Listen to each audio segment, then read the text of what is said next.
tumabi muna kayo at huwag kayong sumunod. Opo, ma'am. Sobrang kuripot talaga ni Master.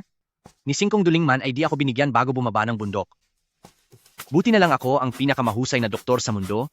Pwede akong magtayo ng puwesto at magbenta ng gamot para kumita.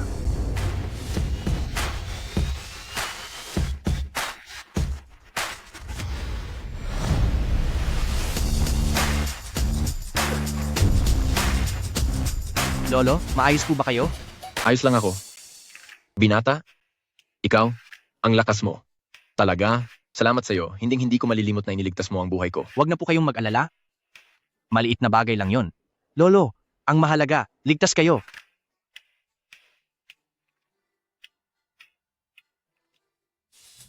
Pa, maayos po ba kayo? Sabi ko na po sa inyong huwag basta-basta lumabas.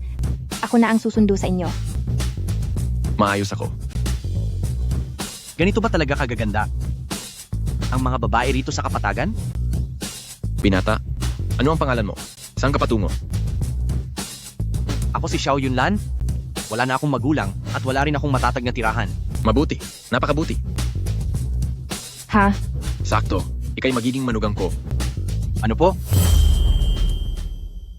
Imposible. Ako ang kilalang pangulo ng pamilyang Zhao. Sa buong Chuncheng ang nangungunang tagapagtustos ng gamot. Paano ako basta-bastang pakakasal sa di ko kilala? Magta-30 ka na? Araw-araw. Ako'y naghihintay na magkaapo. Sinagip niya ang buhay ko, kaya malaki ang utang na loob natin. Sinagip ako ng binatang ito, at bilang anak ko, dapat mo siyang pakasalan. Iyon ang nararapat. Pa, pwede bang tigil na sa pagbibiro? Seryoso ang kasal. Paano nyo ipapakasal ang sarili nyong anak? Sa isang estranghero? Napakalupit ng tadhana sa akin. Ang hirap kong makatagpo ng isang mapagkakatiwalaang binata, pero ayaw pang tumanaw ng utang na loob ang anak ko. Pag wala na ako balang araw, sino ang mag-aalaga sa iyo? Pa, anong ginagawa nyo? Tumayo na po kayo. Kung di ka papayag ngayon, hindi ako aalis dito. Dito na lang ako. Magpapasagasa na lang. Sige na, pumapayag na ako. Bilisan nyo, tumayo na po kayo. Hay. Ganyan, iyan ang mabuting anak ko. Xiaolan, ayan, pumayag na ang anak ko. Magrehistro na kayo ng kasal ngayon din. Pero may hinihintay pa akong kasundong kasal mula pagkabata. Anong panahon na ba ngayon? Itinakdang kasal pa ba? Huwag kang maniwala doon. Pagkasal mo sa anak ko, sa bahay ka na namin titira. Wala kang matitirhan ngayon at ulila ka na. Kaya sa amin ka na kumain. Hindi mo na kailangang magpalaboy-laboy. Di ba't maganda yon? Pinababa ako ng guro ko mula bundok para magsanay. Kaya talagang ang kailangan ko ng tirahan. At maganda rin siya. Mukhang panalo rin ang pagpapakasal. Sige, susunod ako sa inyo. Tanda.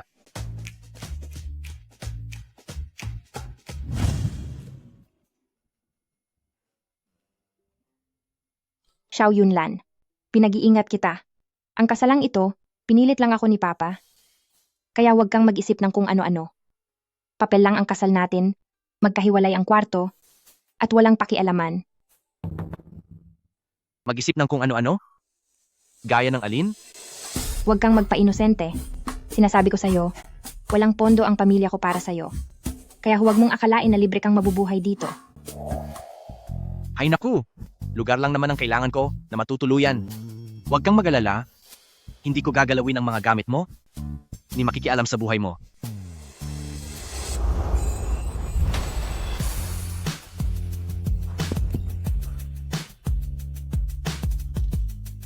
Pamilyar ang balat na ito sa akin.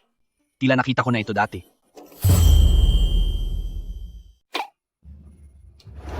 Xiao Yunlan, anong ginagawa mo? Ako kaya ang nagligtas sa'yo. Ni hindi ka man lang nagpasalamat sa akin, tapos inaakusahan mo pa ako. Itigil mo na ang pagpapanggap. Pagkatapos mong makinabang, hindi iyan uubra sa akin.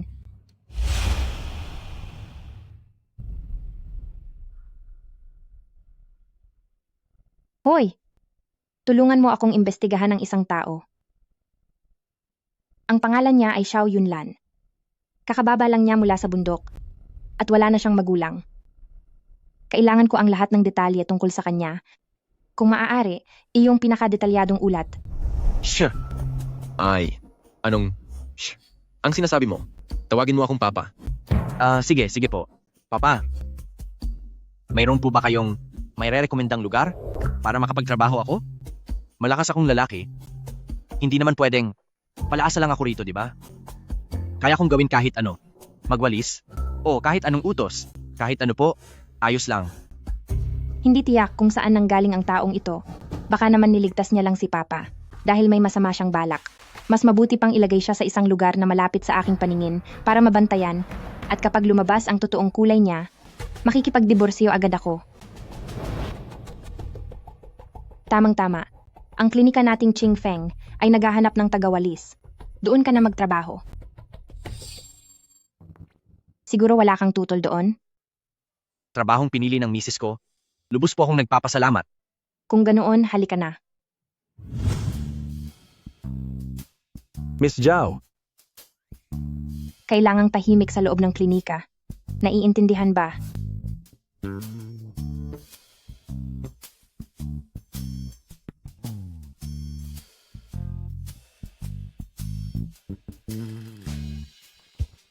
Ay, kanina, ikaw ba ang binati nila?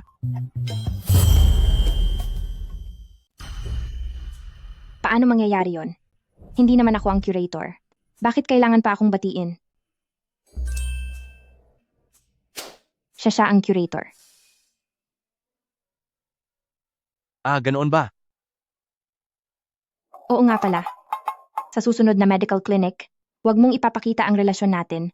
Malinaw? Sige. Magsisimula na akong magtrabaho. Punta ka na sa storage room, magpalit ka ng damit, tapos diretso ka sa trabaho. Sige po. Huwag kang tamad.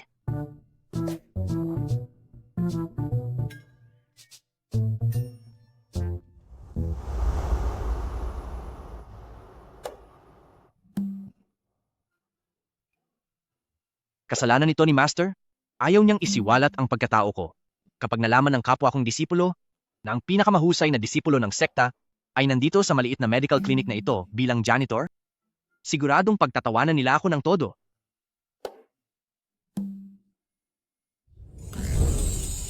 Ni hindi ko alam kung nasaan ang babaeng itinakda para sa akin. Ngayong kasal na ako, kailangan ko siyang matagpuan para agad naming maipawalang bisa ang aming engagement para hindi ko na siya maabala.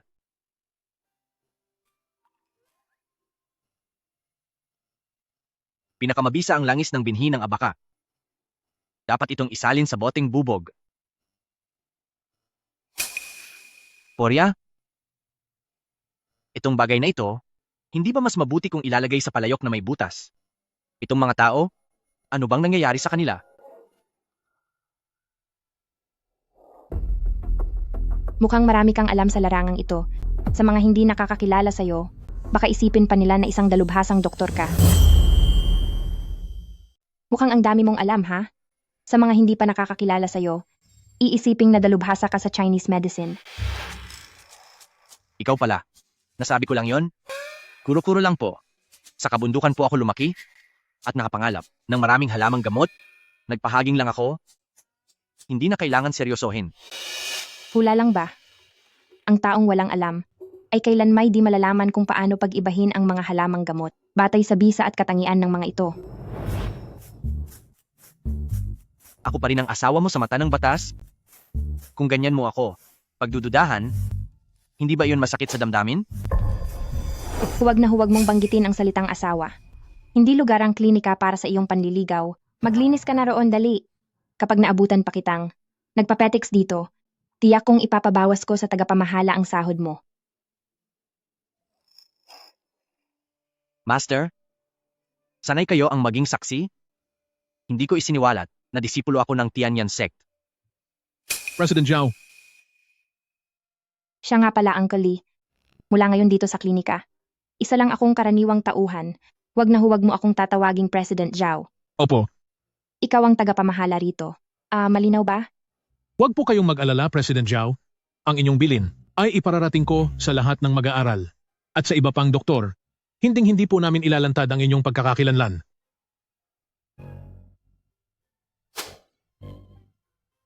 Ibang klase talagang maglaro ang kabataan ngayon.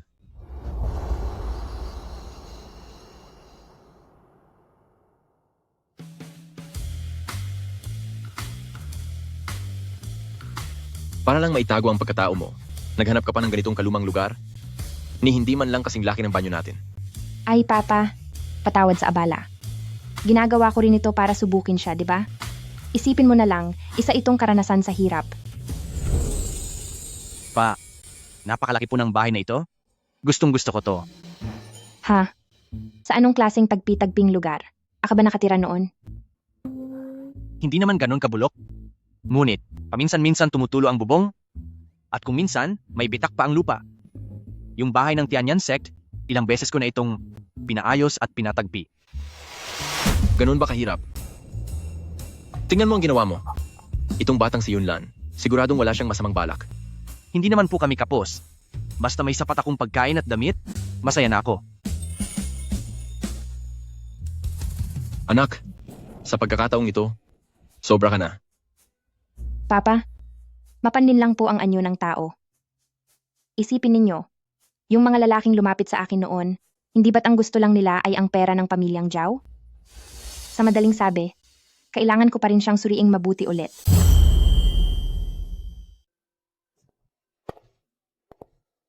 Hi? Matulog ka sa kama, ako naman sa sahig. Mananatili lang ako sa lugar ko, at hindi kita gagambalain. Buti naman at naintindihan mo. Ikaw, anong ginagawa mo? Mag-asawa na tayo.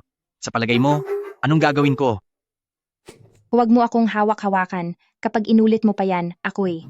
Punta lang ako sa kusina para uminom ng tubig. Huwag kang mag-isip kung ano-ano.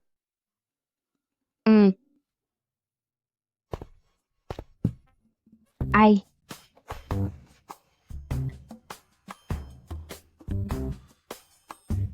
Ano bang tinititigan mo? Umalis ka na. Opo,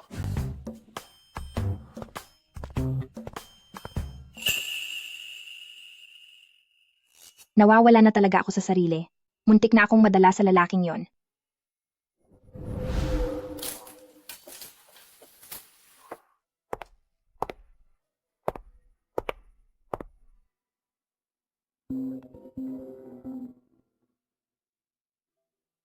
Hello, Assistant Wang. Ano yon?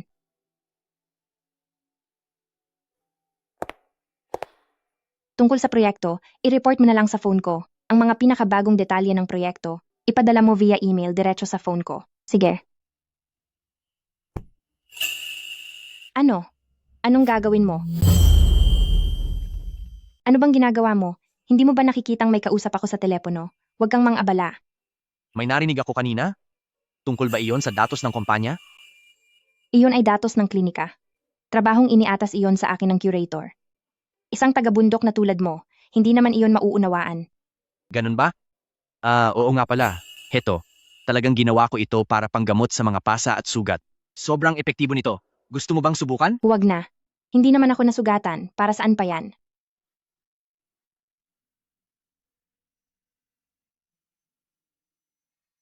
Hoy, anong ginagawa mo? Kagabi masakit pa rin ang pagkabagsak mo, di ba?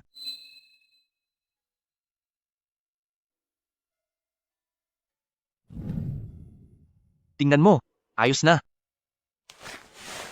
Totoo nga. Itong pamahid mo ay sobrang husay. Nung nasa bundok pa ako, mahilig akong gumawa ng ganitong mga bagay. Kung gusto mo, ibibigay ko na lahat ito sa'yo. Hindi ko pwedeng tanggapin iyan ng libre. Huwag kang mag-alala. Babayaran talaga kita ng maayos na presyo niyan. Hindi na kailangan.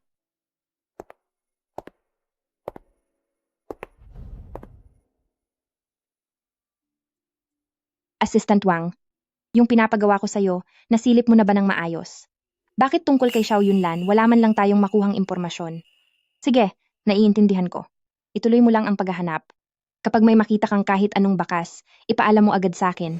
Opo, siya nga pala, President Zhao, ang 5 taong kompetisyon ng mga klinika ay gaganapin sa loob ng 3 araw. Sa klinikang Qingfeng ito gaganapin. Kung sino man ang magwagi, magkakaroon ng tsansang makipag-partner sa pinakamalaking kumpanya ng gamot sa Timog. Para sa pamilyang Zhao, napakalaking pagkakataon ito. Sige, malinaw.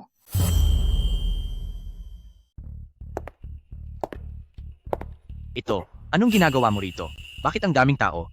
Magwawalis ako mamaya. Mabigat ang trabahong iyon. Sa pagdiriwang ng medisina, lahat ng klinika sa buong lungsod ay nandito. Kung wala kang gagawin, bumalik ka na lang sa storage room. Huwag mo akong ipahiya rito. Hala, hindi naman po pwede yon. Sa laki ng kaganapang ito, dapat kitang tulungan upang ipakita ang galing natin, di ba? Pansinin mo ang mga halamang gamot na yan. Marami riyan ang hindi ko pa nakikita roon sa bundok pagkakataon ko na itong matuto. Saka, paano kung may sinumang maglakas loob na apiihin ka?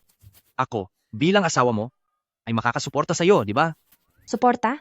Kung wala kang magawa, bumalik ka na lang doon. Huwag mo akong ipahiya rito. Nakakadagdag ka lang sa problema. Zhao. Ang klinikang Qingfeng natin ang punong abala sa kompetisyong ito. Pakibantayan nyo ito ng mabuti.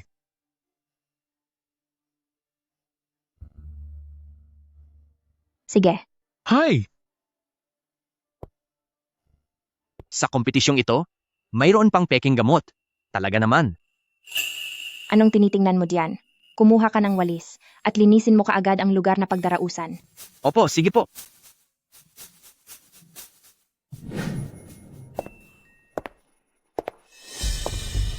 Zhao Ying, mukhang pati mga tauhan ng klinikang Qingfeng ay kulang na.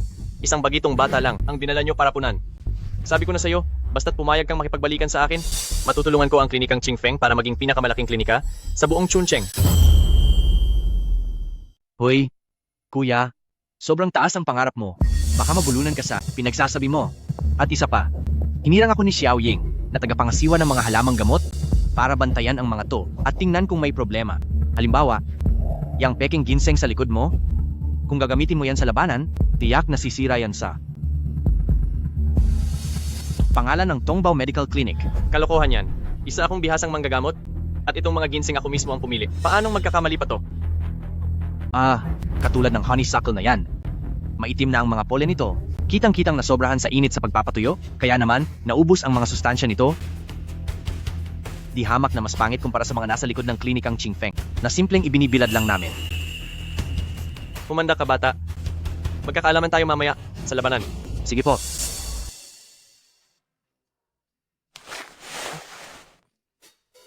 Anong problema mo? Hindi ba sinabi mo sa akin na iilang ligaw na halaman lang ang alam mo sa bundok? Bakit pati pagpapatuyo, kabisado mo na? Ako? Dati kasi akong nagpapatuyo ng balat ng hayop para sa mga mangangaso. Kapag labis ang pagkakabilad, nagkakalamat ang balat. Hindi ba pareho lang ang lohika niyon? Yun lang po. Marami na talagang pagdududa. Tungkol sa taong ito. Ang ika-16 na Medical Clinic Festival ay magsisimula na. Inaanyayahan ang unang grupo ng mga klinika, ang klinikang Qingfeng at ang mga kalahok ng Tongbao Medical Clinic. Oy, bata! May tapang ka bang tumapat sa akin? Huwag kang magkubli sa likod ng babae, duwag! Hindi pwede. Bagong empleyado lang siya rito sa Qingfeng Clinic sa ginagawa mo. Masyado mong inaabuso ang kapangyarihan. Sige, magharap tayo. Ngunit kung ano ang paglalabanan, ako ang magpapasya. Hindi tayo. Maghaharap sa paggawa ng gamot, ni sa pagkuha ng pulso. Sa halip ay sa pagkilala ng mga halamang gamot. Madali lang yan, pagkatiwalaan mo ako. Guro, may umiinsulto sa ating mga disipulo ng Tianyan? Kailangan nating ibalik ang ating dangal. Kagalang-galang na guro, huwag po kayong magagalit kung ilalantad ko ang aking pagkakakilanlan. Pagkilala ng gamot? Mahigit 20 taon na akong namamahala ng negosyo sa mga halamang gamot. Bakit pa ako matatakot sa isang bata katulad mo? Sige, madali lang yan. Pipili tayo ng sari-saring gamot, sasabihin kung saan ito nanggaling at kung tunay o peke, at kapag nagkamali ang isa sa atin, talo na siya. Ano, sang-ayon ka ba? Pantay ang laban na ito. Sundin na natin ang gusto niya. Kung gayon, itong ginseng na to, tunay ba o hindi? Peke iyan. Ang wild sanlo ng bundok Qiangbei, karaniwang may 3 bahagi. Ngunit itong isa ay pinagdugtong-dugtong lang ng karaniwang ginseng, may bakas pa ng pandikit.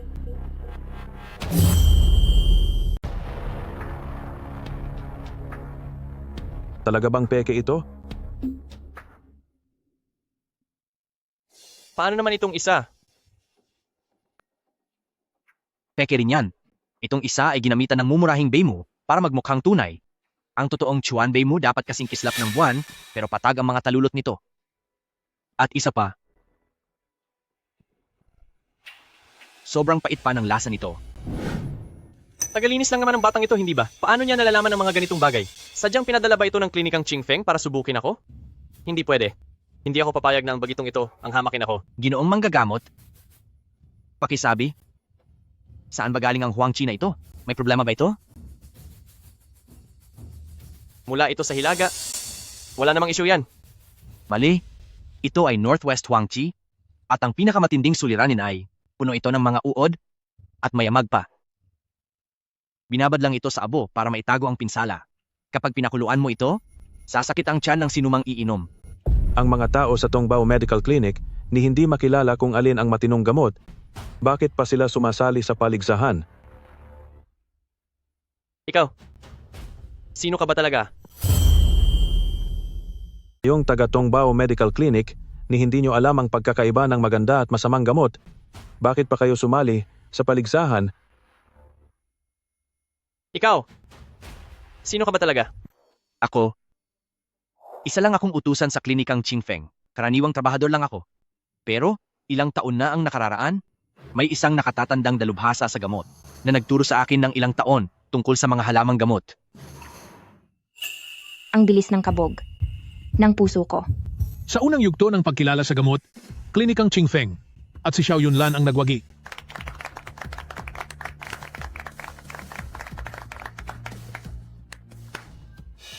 Hoy, bata. Tinamaan ka lang ng swerte. Huwag kang sobrang mayabang. Zhao Ying, huwag mong akalaing maluloko mo ako sa payak mong estratehiyang yan. Pinalad lang kayo ngayon. Pero huwag niyong akalaing tatalunin niyo pa kami.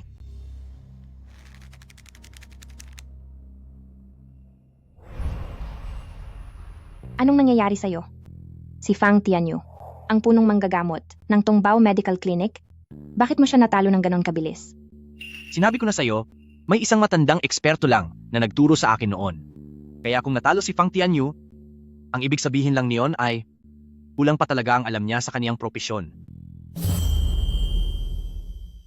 Natalo mo siya ng ganong kabilis. Baka dahil ito sa na natutuhan ko mula sa isang batikang manggagamot noon. Ang pagkatalo ni Fang Tianyu ay nagpapakita lamang na kulang pa ang husay niya. Ang ikalawang yugto ay labanan sa paggawa ng gamot. Pinatatawag na po sa harapan ng mga kalahok ng bawat klinika. Hala, pagdating sa paggawa ng gamot, may alam din ako dyan. Ano, ako na ba ang lalaban? Hindi pwede. Huwag kang magbiro.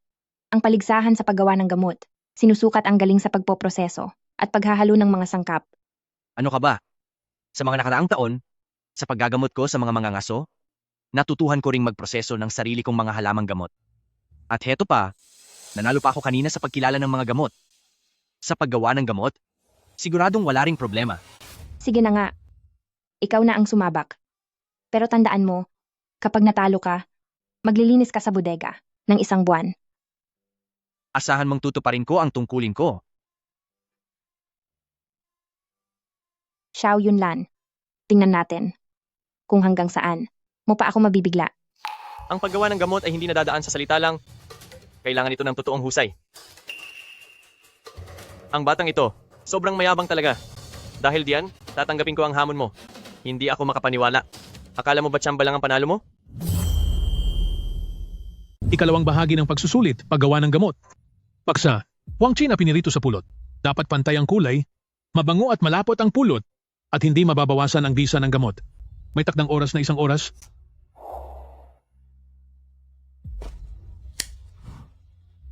Maaari na kayong magsimula.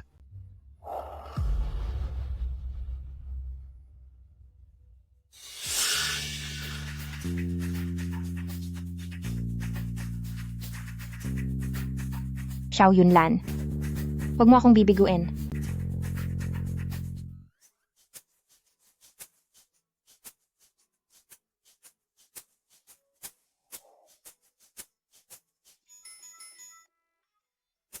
Bata, sa paghahanda ng honey fried Huangqi, bakit ka nagdadagdag ng kung ano-ano?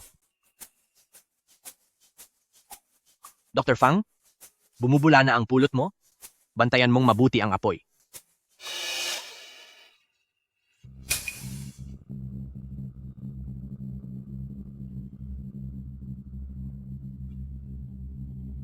Tapos na ang oras.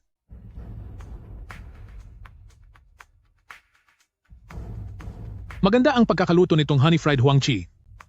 Hindi natabunan ng pulot ang amoy ng gamot at napakalambot sa lasa. Mahusay.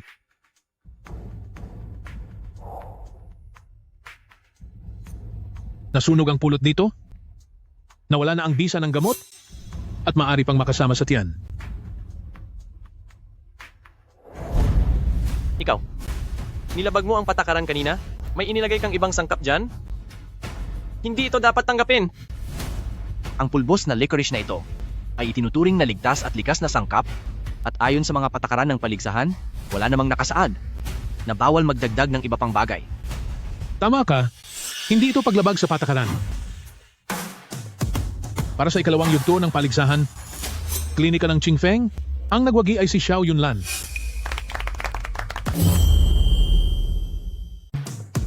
Para sa pangalawang laban, klinika ng Qingfeng, nanalo si Xiao Yunlan.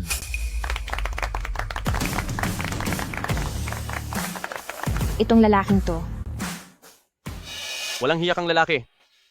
Sobrang mo akong ipinahiya. Hintayin mo lang. Hindi kita papayagang mamuhay ng payapa. Ano sa palagay mo? Hindi naman kita binigo, tama? Yung parusang isang buwang pagwawalis. Maaari na bang kanselahin iyon? sige na, mahusay ka na. Pero, yung licorice powder na gamot, saan mo ba talaga kinuha yon? Tuwing umaga, habang nagwawalis ako sa likod ng bahay, nakikita ko yung pinapatuyo mong licorice powder, kaya kumuha ako ng kaunti at dinurog ko. Inisip ko kasi, baka sakaling magamit ko to. Xiao Yunlan, isa ka talagang natatanging talento. Bakit ka pa nagtatrabaho sa klinika ng Qingfeng bilang tagapaglinis? Kumuha ka na agad ng lisensya at magtrabaho sa ospital bilang doktor. Direktor, marami pa po akong dapat pag-aralan. Salamat po sa inyong kabutihang loob. Direktor, hindi ba kailangan niyo pang pangunahan ang susunod na laban? Ay, oo nga pala. Sige, mauna na po ako. Himukin mo pa si Yunlan. Kailangang mapanatili natin ang mga talentong gaya niya. Xiao Yunlan, totoo bang lumaki ka sa bundok?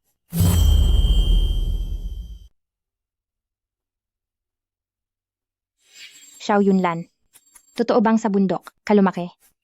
Ang dami mong alam sa gamot. Mukhang eksperto ka talaga.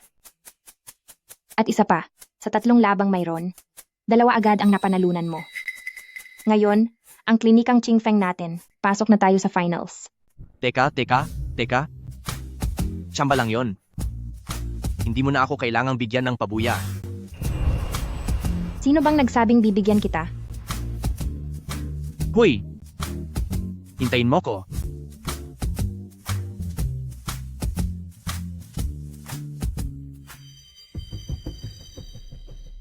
Pakisiyasat ninyo ang isang tao para sa akin.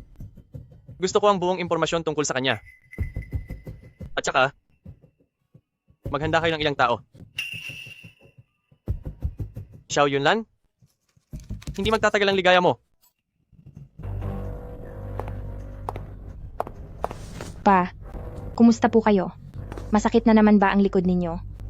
Dadalhin ko na po kayo sa ospital ngayon din. Ay, Ayos lang ako, anak. Huwag ka nang mag-alala. Sandali lang. masakit po ba ulit ang likod ninyo? Dadalhin ko na po kayo sa ospital ngayon. Pa, maayos naman ako. Huwag kang mag-alala. Sandali lang. Hayaan niyo munang masilip ko.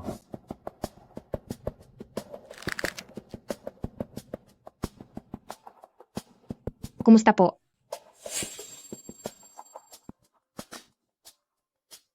Kaya mo ba talaga? Kung talagang hindi mo kaya, itutuloy ko na siyang isugod. Bunga ito ng maraming taon, ng sobrang pagtatrabaho, at ang kirot ay dahil sa pilay na ito? Pero kaya ko muna itong pahupain. Totoo? Totoo ba yan? Huwag kang magyabang kung hindi mo kaya. Magtiwala ka sa akin. Palagi akong may bitbit na gamot para sa pilay. Gusto mo bang subukan ko? Hayaan mong si Yunlan ang sumubok. Naniniwala ako na hindi siya nagsisinungaling.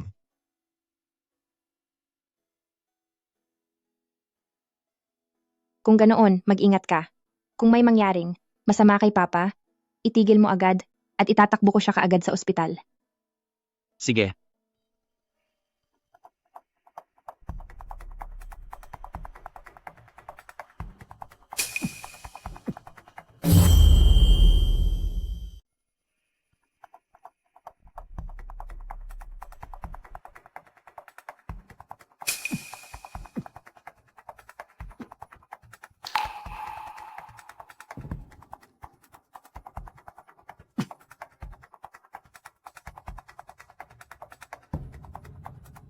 Ito. Talaga bang mangyayari ito?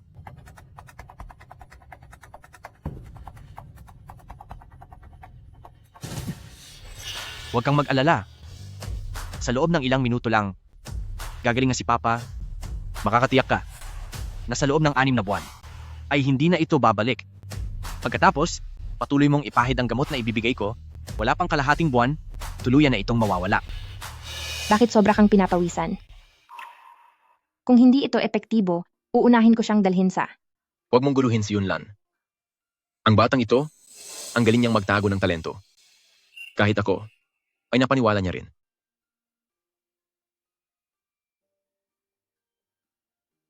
Ha? Papa, magaling na po kayo.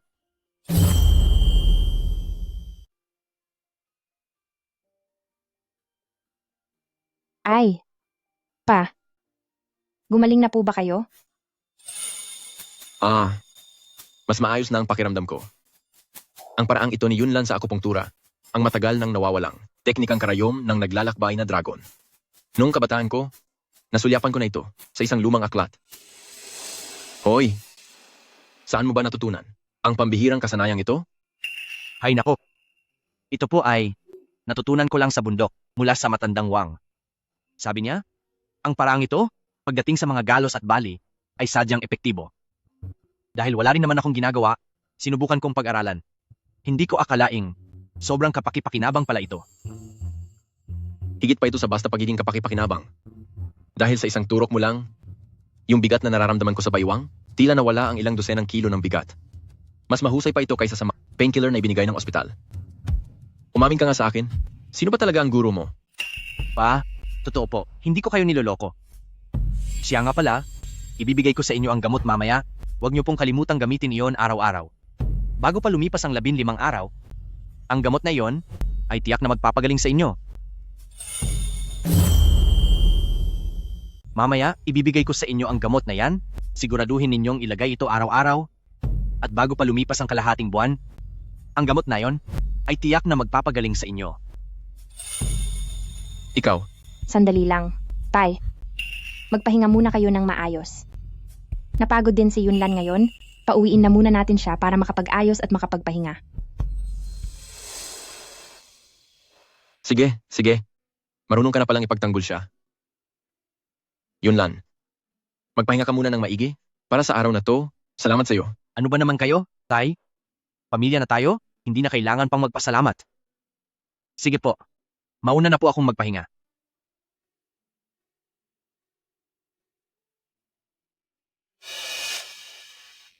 Iha? Nagugustuhan mo na ba siya? Paano naman mangyayari yon? Nasabi ko lang, yun kasi, dahil sa dami ng sorpresa niyang ibinigay sa akin, ngayong araw. Isipin mo, isang taong taga-bundok lang, hindi lang niya napawi ang pananakit ng likod ninyo, kundi, sa paligsahan sa klinika kanina, tinalo pa niya si Fang Tianyu ng Tongbao Clinic. Ano? Sa paligsahan sa klinika kanina, si Xiao Yunlan ba ang lumaban? Talagang natalo ang Fang Tianyu ng Tongbao Medical Clinic. Ano? Sa paligsahan sa ospital ngayong araw, si Xiao Yunlan pala ang lumaban. Opo, Sobrang galing talaga ng kabataang iyan. Si Xiao Yunlan, hindi siya pangkaraniwan. Pakitunguhan mo siya ng maayos. Ang ating pamilyang Zhao ay labis na nangangailangan sa kanya. pa.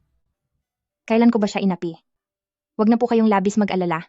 Gabi na rin po, magpahinga na po kayo. Sige po. Sige. Aray ko.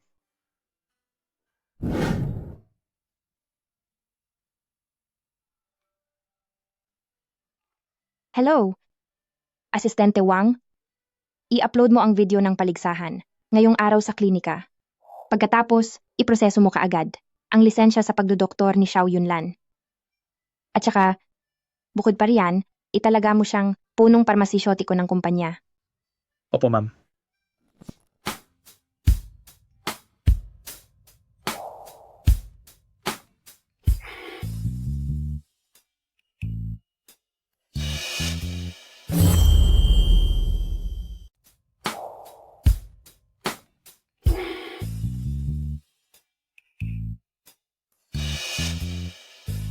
Baka naman, dahil sa kagwapuhan ko, kaya ka na humaling?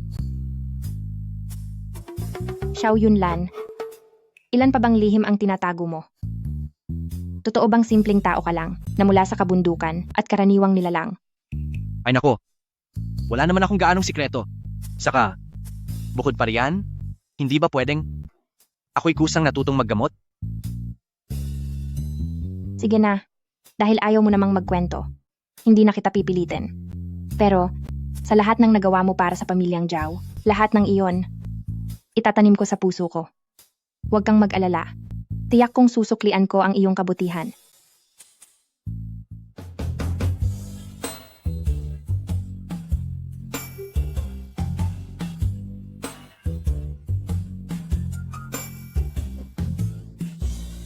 Susuklian ako?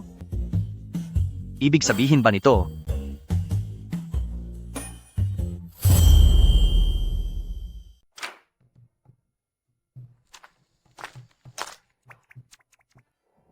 Ikaw, may problema ba ang mga mata mo?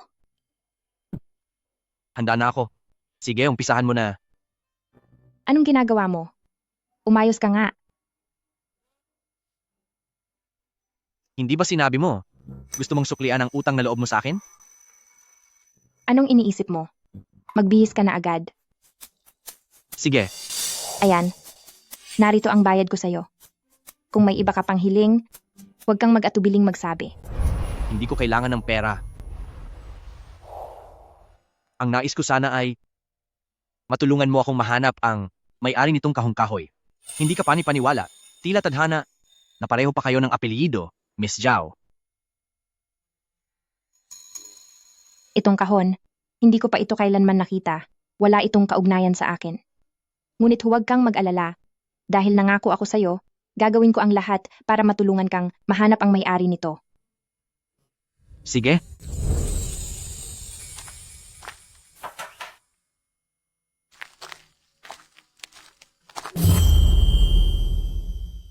Sige.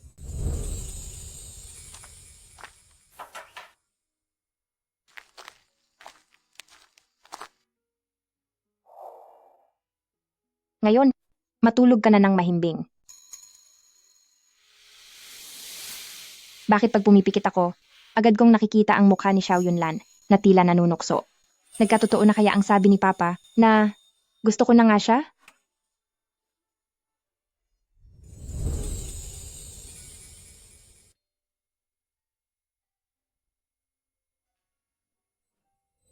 Akala ko, muntik na si Shidi, hindi na nakatiis sa mga pinaggagawa ko, at bigla na lang sumugod ngayong gabi. Ang babaeng ito, lalo siyang gumaganda kapag natutulog.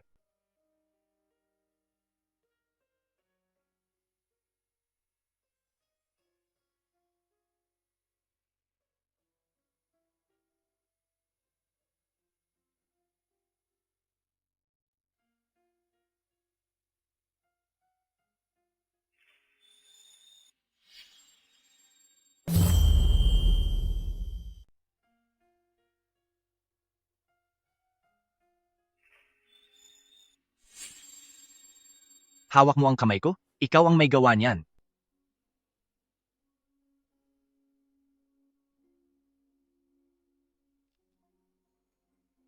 Miss Zhao? Zhao Ying? Ay, bakit di ko ito naisip noon? Ah, kaya pala, ikaw pala ang matagal ko nang hinahanap. Babaeng ipinagkasundo sa akin.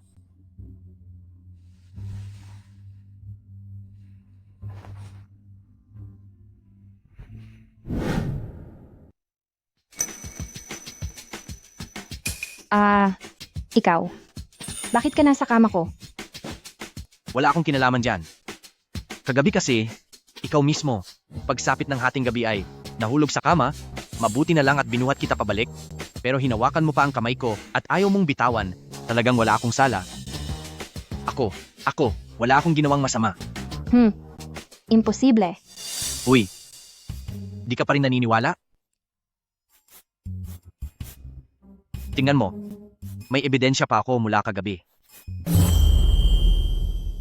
Uy, ayaw mo talagang maniwala. Tingnan mo, may pruweba pa ako mula kagabi. Ikaw.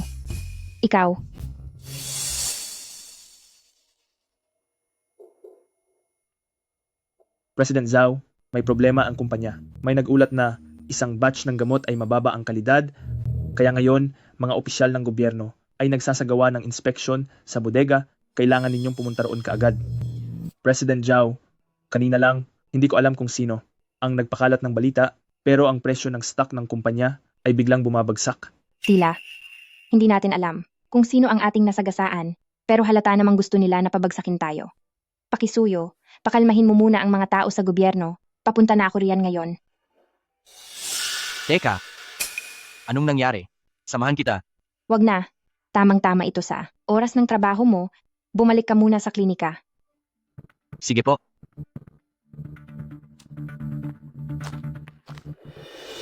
Pangalawang araw pa lang ng paligsahan sa klinika, itong klinikang Qingfeng ay naging dahilan ng pagkamatay ng isang tao. Ang malas talaga. Pangalawang araw pa lang ng malaking paligsahan sa klinika, pero itong klinikang Qingfeng ay nakapinsala na. Sadyang kamalasan. Akala ko sa simula, etong klinikang Qingfeng ang magiging sorpresa sa paligsahang ito. Di ko akalaing, kahit simpleng, trangkaso lang, kaya pa nilang ipahamak ang tao. Sino pa ang magnanais magpagamot dito sa susunod? Huwag nyo kaming idamay. Direktor, kumusta na ang sitwasyon? Wala na kaming magagawa. Kayo riyan sa klinikang Qingfeng. May nadisgrasya na nga dahil sa inyo? May mukha pa ba kayong ilalabas para manatiling bukas? Magsara na kayo agad at humingi ng tawad sa pamilya. Tinalo na kita, kaya wala ka ng karapatang magsalita rito. Hoy bata, hindi ba't nalaman mo lang ng maaga ang mga tanong? Kaya ka nanalo sa paligsahan kahapon? Wala kang dapat ipagyabang. Ano? Nalaman na ng maaga ang mga tanong? Hindi ba pandaraya yon? Kaya pala kahit laging kulelat ang ranggo ng klinikang Qingfeng sa mga malalaking paligsahan, ay nagawa pa nilang manalo ngayon dahil pala nandaya sila. Daya? May pruweba ba kayo? Pruweba?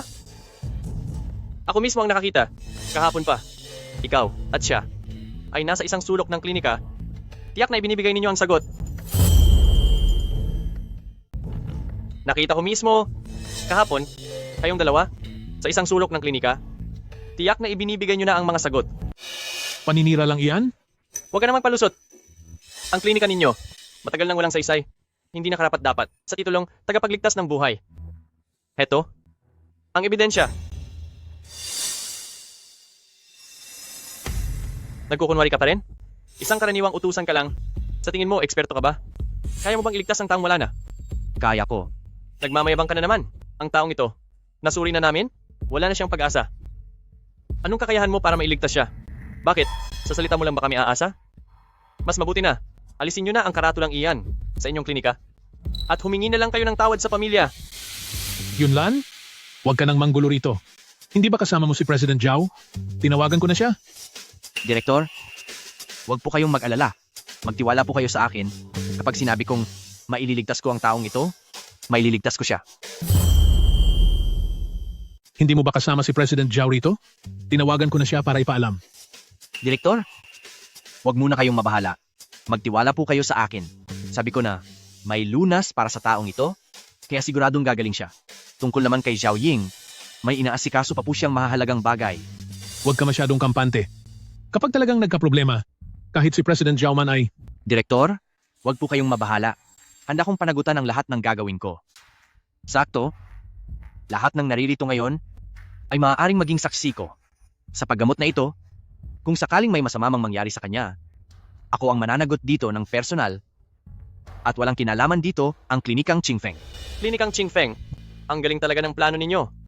Magpapasa kayo ng kasulatan para akuin ang buong responsibilidad. Ito ba ang tawag ninyo sa profesionalismo sa medisina?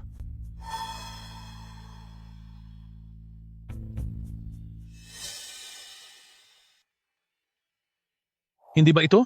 Ang matagal nang nawawalang gintong lumilipad na karayom? Sabi sa balita, kaya nitong magpanumbalik ng buhay. Kahit ang pasyente ay halos wala ng hininga, ay kaya pa rin mailigtas muli mula sa kapahamakan. Imposible. Ni minsan ay wala yang nakasulat kahit saan. Tiyak nagmamayabang lang siya gamit ang kanyang mapanlinlang na mga pakulo. Hindi pwede. Tiyak na hindi pwede yan. Sigurado akong nagpapapansin lang siya gamit ang kanyang tusong taktika. Sa totoo lang, lahat ay mabubunyag din.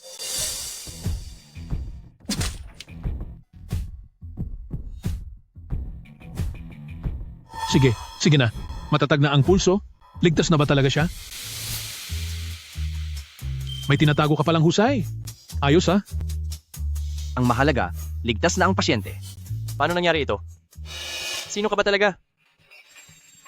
Direktor, ang taong ito dati ay trangkaso at lagnat lang ang naramdaman. Ngunit dahil sa ibang dahilan, nauwi ito sa kaniyang pagkawala ng malay. Mayroon pa ba sa klinika ang mga tala ng naibigay na gamot? Narito ang mga tala na pinakuha ko kanina. Ang mga gamot at dosis na nakasaad dito ay tiyak na tama para sa kaniyang mga sintomas. Totoo naman, wala namang kulang. Uminom ang taong ito ng iba pang gamot na sumalungat sa paggamot na naging sanhi ng panghihina ng kaniyang mga lamang loob. Totoo, walang kahit anumang mali. Uminom ang taong ito ng ibang gamot na hindi dapat isabay, kaya bumigay ang kaniyang mga laman loob. Ano? Imposible. Sa tuwing nagre-reseta kami ng gamot, maingat naming pinapayuhan ang pasyente na huwag uminom ng anumang gamot na kontra. Ang taong ito, sino ang nagdala sa kanya rito sa klinika ngayon? Siya. Siya mismo. Mr. Fang, hindi basta iinom ang isang karaniwang tao ng ganyang karaming pampalamig na gamot ng sabay. Maaari ko bang itanong, sa kanya ba nanggaling ang lahat ng gamot na ito? Anong ibig mong sabihin? Pinagdududahan mo ba ako? Nagkataon lang na napadaan ako at dinala ko siya rito dahil sa malasakit ko. Bakit mo ako sinisisi nang walang ebidensya? Mr. Fang, wala pa naman akong sinasabi. Bakit parang umaamin ka na? At saka, sigurado ka bang nagkataon ka lang napadaan? Kung ganoon, paliwanag mo, bakit may bakas ng gamot sa kaniyang damit na Hanshuishi powder ng botika ng Tongbao? Itong bagay na ito? Pamilyar ka naman siguro rito, Master Fang?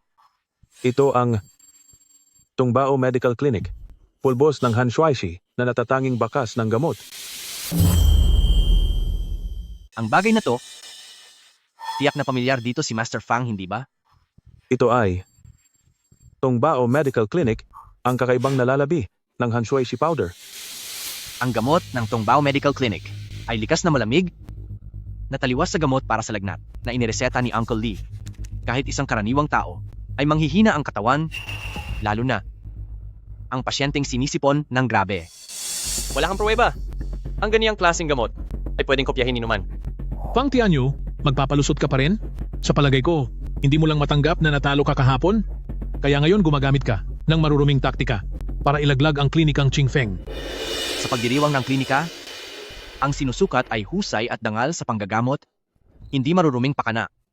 Master Fang, ginawa mong pain ang buhay ng pasyente, hindi ka ba takot sa galit ng langit?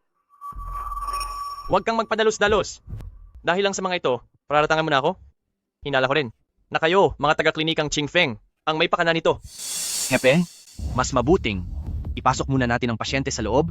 Pag nagkamalay na siya, lahat ng ito, lilinaw ang lahat. Punong klinika, palagay ko ay dalhin muna natin ang pasyente sa loob at kapag nagising na siya, siguradong lalabas ang katotohanan. Dalhin na ninyo siya.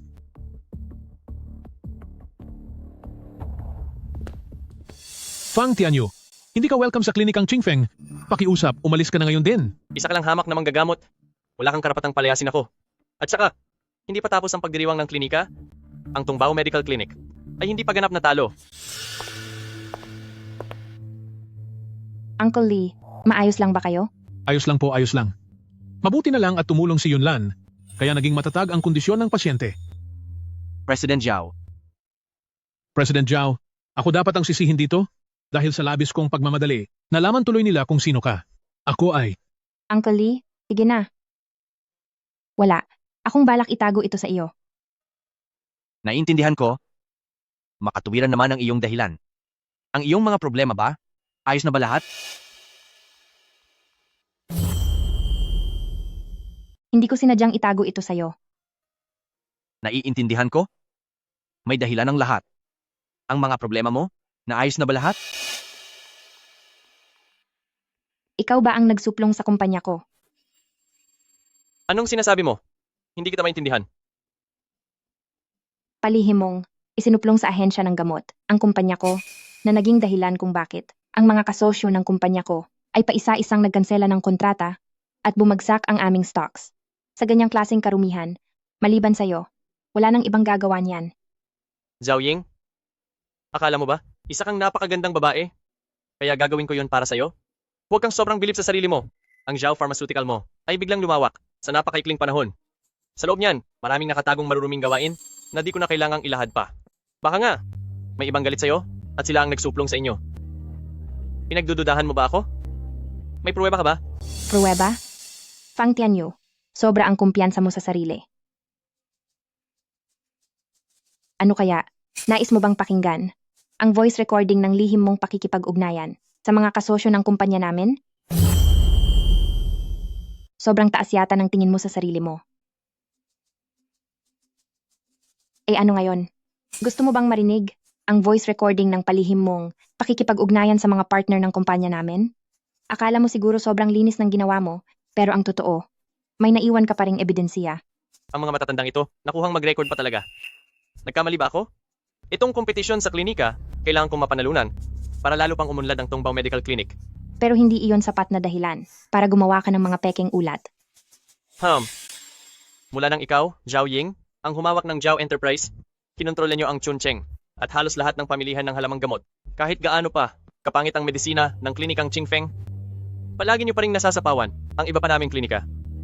Binigyan mo ba kaming ibang klinika ng pagkakataon para mabuhay? Palusot lang yan. Palusot? Nakakatawa. Tanungin ninyo ang lahat ng nandito. Sino ba rito ang hindi nabuhay? Na parang sunod-sunuran sa ilalim ng Zhao Pharmaceutical? Zhao Ying, isa ka talagang manhid na negosyante.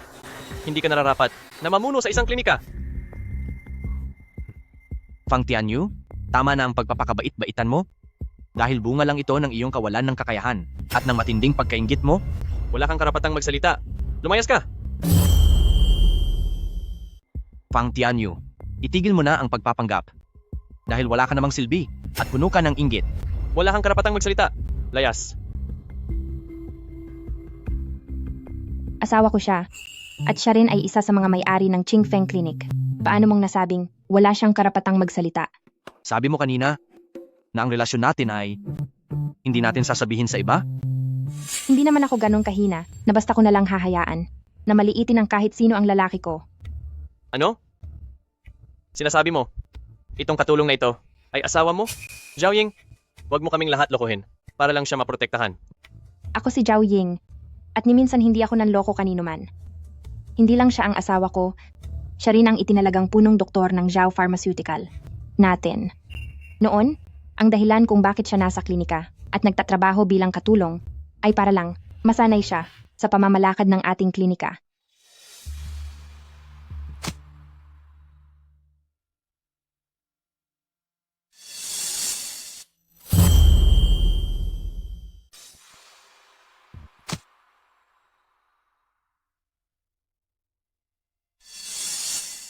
Sa loob ng sandaling oras lang, ang dami na niyang nagawa. Ganito pala ang pakiramdam na pinapahalagahan. Ginoong Fang, sa puntong ito, tigilan mo na ito, baka mapahiya ka lang. Pumalis ka na. Gusto mo ba akong sumuko? Hindi. Kapag nakaharap ko na, ang manager ng kumpanya ng gamot sa South, yang mumunting Zhao Pharmaceutical, isang salita ko lang, madali na yang malulugi. Hintayin nyo, magmamakaawa pa kayo sa akin. Hoy,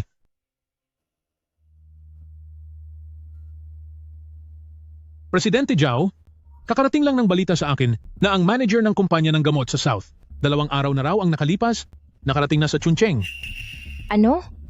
Zhao Ying, tapos ka na. Sa ganitong sitwasyon, ang Zhao Pharmaceutical ay ini-inspeksyon na ng ahensya ng gamot, kaya huwag mo nang balakin ang pakikipag-partner sa kumpanya ng gamot sa South. Mukhang ang langit sa huli kumampi pa rin sa akin. Fang Tianyu, huwag kang sobrang hambog dahil habang hindi pa tapos ang lahat ng bagay, pwede pang magbago. Sa bandang huli, sa akin pa rin kayo papanig. Fang Tianyu, huwag kang maging kampante habang di pa tapos ang lahat. Ang lahat ng ito ay maaari pang magbago. Tama. Huwag kang mag-alala, Zhao Pharmaceutical. Siguradong walang mangyayaring masama sa kanya. Kung hindi na talaga uubra, babalik ako sa Tianyan sect. Para humingi ng tulong kay Master, hindi siguro papayag. Ang matandang iyon na ang asawa ng sarili niyang estudyante ay mapahamak. Gising ka man? Nananaginip ka pa rin? Zhao Ying, ipapakita ko mismo sa'yo na ang pagpili sa batang iyan ay napakalaking pagkakamali. At ako lang, ang tunay na karapat-dapat sa'yo. Kalokohan. Sinusubukan mo pa rin ba akong labanan? Nakakatawa. Ang kontrata sa kumpanyang nasa Timog, akin na yan. Sa tingin ko, ikaw ang mas nakakatawa. Gising na po kayo? Teka, bumalik po kayo sa loob at magpahinga. Wag na, maayos na ang pakiramdam ko ngayon. Salamat sa pagsagip sa akin, kahit wala akong malay kanina, gising pa rin ang isip ko. Kung hindi dahil sa ginawa mo, ang buhay ko'y wala na sana. Maraming salamat po sa pagsagip sa aking buhay. Bagamat nawalan po ako ng malay kanina, bahagya pa rin akong mulat. Kung hindi po kayo tumulong, baka wala na ako sa mundong ito ngayon. Wala iyon. Pero sa susunod, sana'y huwag ka nang kumain ng kung ano-ano. Talagang matibay ang buhay mo? Nakaligtas ka pa sa ganyang kalagayan. Matanda, payo ko sa'yo, huwag ka nang bumalik dito na nakahiga. Huwag kang makialam sa mga ginagawa ko. Baka himatayin ka na naman. Siya ang lalaking iyon kanina na sumalubong sa akin sa daan at nagsabing, may promo ang klinika at namimigay sila ng libreng supplement. Hindi ko inakalang ang taong ito'y may pusong napakasama, muntik pa siyang magdulot ng trahedya at mukhang wala pa siyang konsensya. Huwag kang magsalita ng walang pruweba. Isang matanda. Nagagawang sisihin pa ako? Hindi mo ba ako kilala? Sino ka ba sa tingin mo? May karapatan ka bang questionin ako? Umalis ka na. Fang Tianyu, sobra ka na. Ang ginawa mo'y muntik ng maging dahilan para mamatay ang matandang ito. At ngayon, wala ka man lang masabi para humingi ng tawad. Sana'y ayos lang. Pero balak, amo pa bang manakit ngayon? President Zhao, huwag ka nang magalit. Sa ngayon, ni isang salitang paghingi ng tawad ay wala kang nasabi. Palalampasin ko na sana iyon. Pero seryoso ka bang? Balak mo pa ring manakit? President Zhao, hindi mo na kailangang magalit. Ang ganyang uri ng tao, ako na ang bahala sa kanila. Ito ang natatanging medalyon ng pinuno ng Southern Pharmaceutical Enterprise. Katatapos lang sabihin ni Mr. Fang na sa isang salita ko lang kayang kong pabagsakin ang Zhao Pharmaceutical. Ngayon, nais kitang tanungin, anong salita ang dapat kong bigkasin? Galing ka ba sa Southern Pharmaceutical Enterprise? Ako mismo ang pinuno ng Southern Pharmaceutical Enterprise. Ang pangalan ko'y ay Huang. 2 araw na ang nakalipas mula nang dumating ako sa Chuncheng. Una ko munang sinuri ang iba't ibang bill ng Zhao Pharmaceutical, pati ang kalidad ng kanilang mga gamot. At lahat iyon ay pasado sa mga pamantayan. Pagkatapos, pagdating ko sa klinikang Qingfeng, naghanda akong siyasatin ang kakayahan ng mga manggagamot doon, ngunit hindi ko inasahan na masasalubong kita sa daan. Fang Tianyu, akala mo ba talaga na malilinlang mo kaming lahat?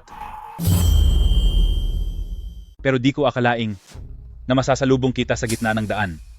Fang Tianyu, sa tingin mo ba talaga maloloko mo kami? Heto ang patunay na nagpanggap ka bilang empleyado ng Qingfeng Medical Clinic. Nang niresetahan mo ako ng gamot, kasama ang buong proseso. Bukod pa riyan, ang natirang mga gamot, nagpadala na ako ng tao para itago ang mga iyon. Humanda ka dahil kakasuhan kita.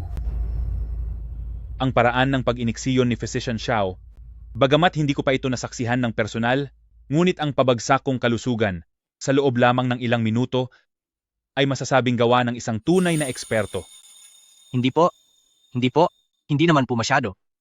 Ang aking kaalaman sa medisina ay kailangan ko pang pagbutihin. Hindi, Dr. Xiao, masyado ninyong minamaliit ang inyong sarili. Kapag nalaman po ito ng aking matandang guro, siguradong pagagalitan na naman niya ako. Ang Southern Pharmaceutical ay makikipagsanib-puwersa na sa pamilya Zhao. Ang kontrata, pipirmahan ko na mismo ngayon. Hindi lang iyon, ire-rekomenda ko rin kayo sa main office para ang pamilya Zhao ay maging ating nag-iisang supplier ng gamot.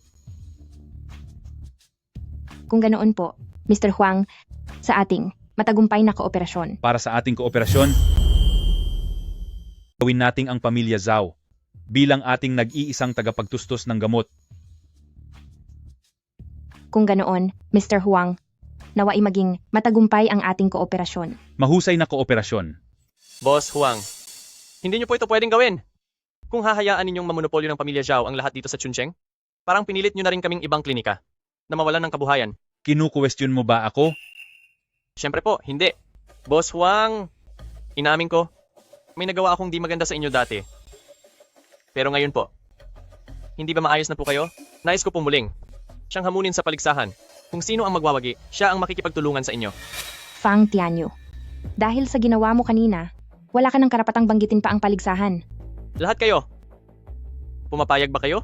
Nahayaan ang klinikang Qingfeng na gamitin ang kanilang koneksyon para mamonopolyo ang merkado sa Chuncheng? Ang pagtitipong ito ng mga klinika ay para sa patas na kompetisyon. Bakit sila lang ang dapat tumanggap ng kontrata? Ikaw. Sige, magharap tayo? Kung magtutunggali tayo, gawin nating isang blind diagnosis. Nakapiring ang mga mata at batay lamang sa ibinibigay na sintomas at pulso ng pasyente, agad kaming magrereseta at si Mr. Huang ang maghahatol. Sa palagay mo? Bulag na reseta, nakatakip ang mga mata. Batay lang sa iniulat na sintomas at pulso ng pasyente, kaagad magbibigay ng reseta at si Mr. Huang ang maghuhusga. Sa palagay mo? Hindi ba yun masyadong delikado? Bakit ba? Takot ba si Mr. Fang? Tanggap ang hamon. Bakit ako matatakot? Kung ganoon, pabayaan nyo na. Ako na lang ang maging pasyente.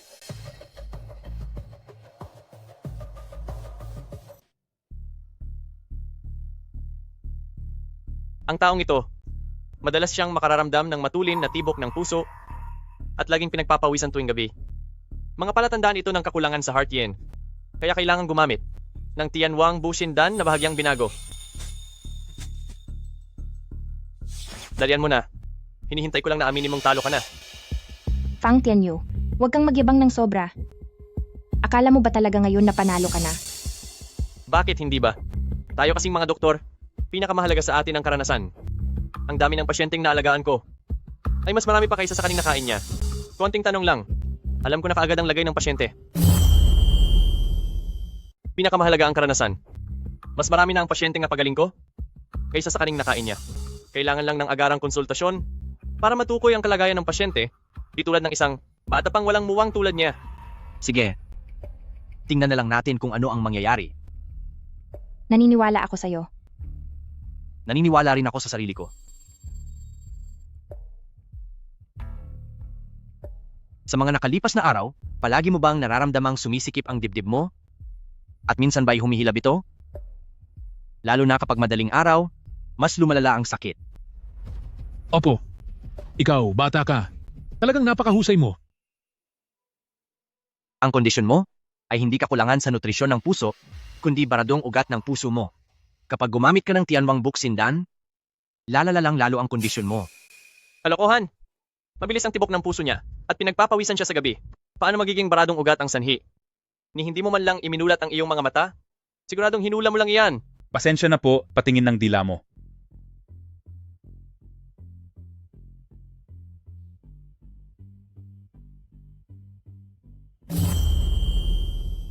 Pakiusap, ipakita mo ang iyong dila.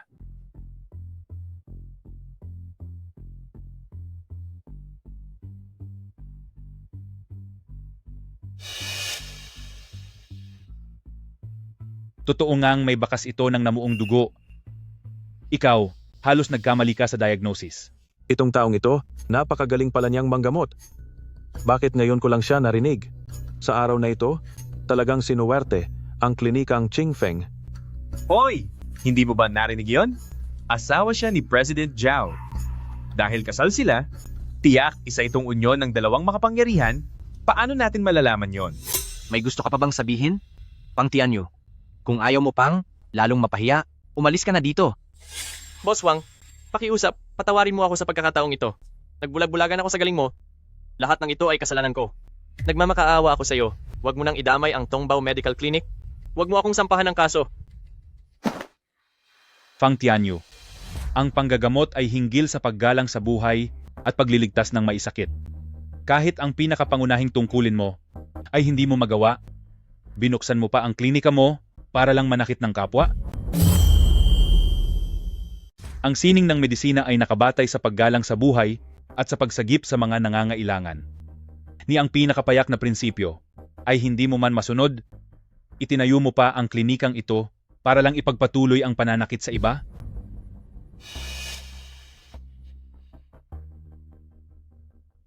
Ginoong Huang, maraming salamat po sa inyo ngayon. Sa husay ni Physician Xiao at sa taus-puso ninyong katapatan sa pamilyang Zhao, kaya natulungan nyo rin ang inyong sarili. Presidente Zhao, Physician Xiao, ngayon tiyak na ang klinikang Qingfeng ay maipagmamalaki na. Ang lahat ng ito ay bunga ng ating pagtutulungan. Tungkol naman sa kontrata, ipinaasikaso ko na po ito sa aking assistant. Ipapadala na ito ngayong hapon. Zhao Pharmaceutical, Physician Xiao, maaari po bang malaman kung handa kayong magsilbi bilang special consultant ng Southern Pharmaceutical Enterprise? Nais po naming humiling ng inyong regular na paggabay para sa aming pangkat ng mga doktor.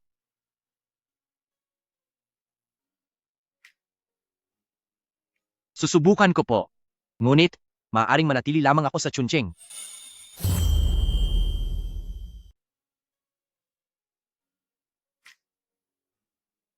Kung gayon, susubukan ko. Subalit, baka manatili na lang ako sa Chuncheng. Walang problema. Ang mahalaga lang sa amin ay ang kakayahan mo sa medisina. Ilabas ninyo siya. Xiao Yunlan, Zhao Ying, pananagutin ko kayong dalawa. Buti nga sa iyo. Kung may tapang ka pa, subukan mo ulit. Handa akong harapin ka anumang oras. Papa, maaari po bang tingnan ninyo ito? Anito, ay ibinigay ito sa akin ni Xiao Yunlan. Sabi niya, kailangan daw hanapin ang may-ari ng kahon na ito.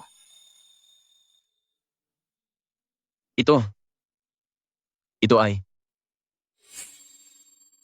Ganun pala yon. Kaya naman pala. Xiao Ying, ikaw at si Xiao Yunlan, talagang itinadhana kayong magkita. Anong ibig ninyong sabihin? Kaya pala, di na ako nagtataka. Xiao Ying, ikaw at si Xiao Yunlan ay talagang nakatadhana para sa isa't isa. Anong ibig niyo sabihin? Ang kahong iyan ay noon pa pagmamayari ng pamilya natin. Noong bata ka pa, nawala ka sa kabundukan, muntik ka pang mahulog sa bangin, pero may batang lalaki na sumagip sa'yo. Bilang pasasalamat, napagkasunduan ng dalawang pamilya na ipakasal kayo, na pagkatapos ng 20 taon ay dapat magpakasal ang magkabilang panig. Kung iisipin, si Xiao Yunlan pala ang nakatakda mong mapangasawa. Ito'y.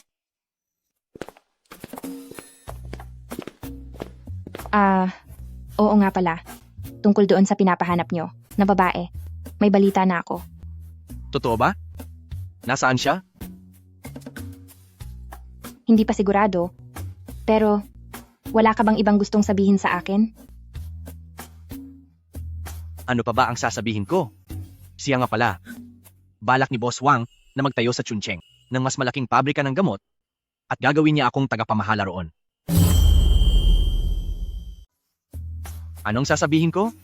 Tama. Boss Wang may planong magtayo sa Chuncheng ng mas malaking pabrika ng gamot at ako ang gagawing tagapamahala. Sa hinaharap, mananatili na ako sa Chuncheng? Sapat na ba iyon? Bahala ka. Pupunta muna ako sa unahan para bumili. Maghintay ka rito.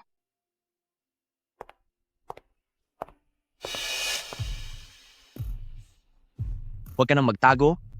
Lumabas ka na. Xiao Yunlan, sinabi ko sa iyo na pagbabayarin kita.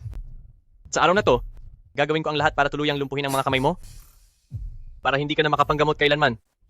Bago ka pumunta rito, hindi ka man lang nagtanong tungkol sa akin? Talaga bang gusto mo akong parusahan? Nakakatawa ka. Tigilan mo na ang pagsasalita.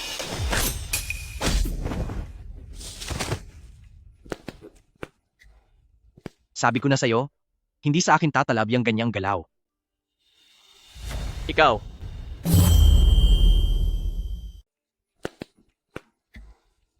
Sinasabi ko na sa'yo, hindi uubra ang paraang yan sa akin. Ikaw, sino ka ba talaga? Hindi mahalaga kung sino ako, pero ikaw, pangtian nyo, dapat ka nang maparusahan.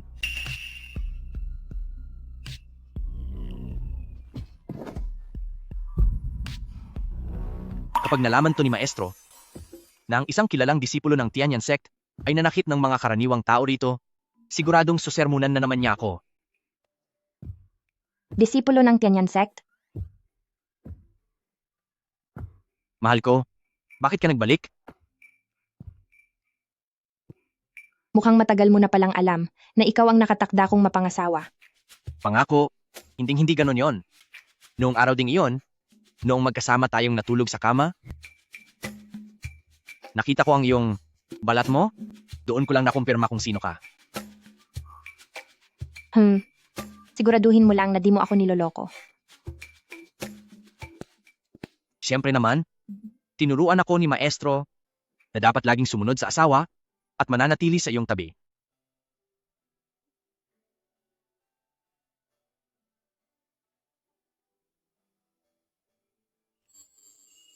Sa pagkakataong ito, talagang hindi ka na makakatakas pa.